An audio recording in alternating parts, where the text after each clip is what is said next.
По поразот од полскиот Конин со 11 спремеден и вкупниот негативен скор од 22 спремеден на 3 средби, женскиот фудбал сам си го покажа местото кога е во прашање Европа на дното, таму каде што беше и досега.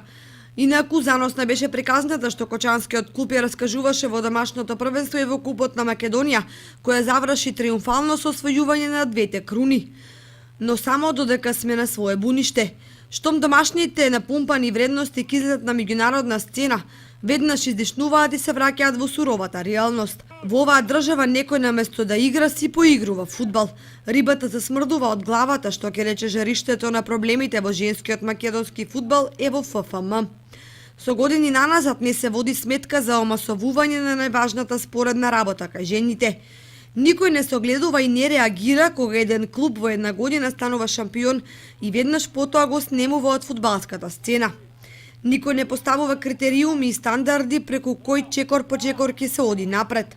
5-6 девојки го креираат секое првенство, зависно во кое гнездо ќе се скрасат.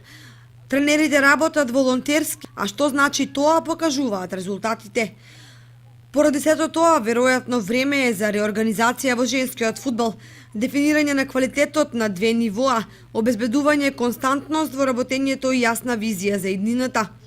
Без тоа брзо ќе дојде 2015 година и некој нов шампион на Македонија повторно ќе излезе на европската сцена, во маргинална улога и со набедната глава ќе се врати назад.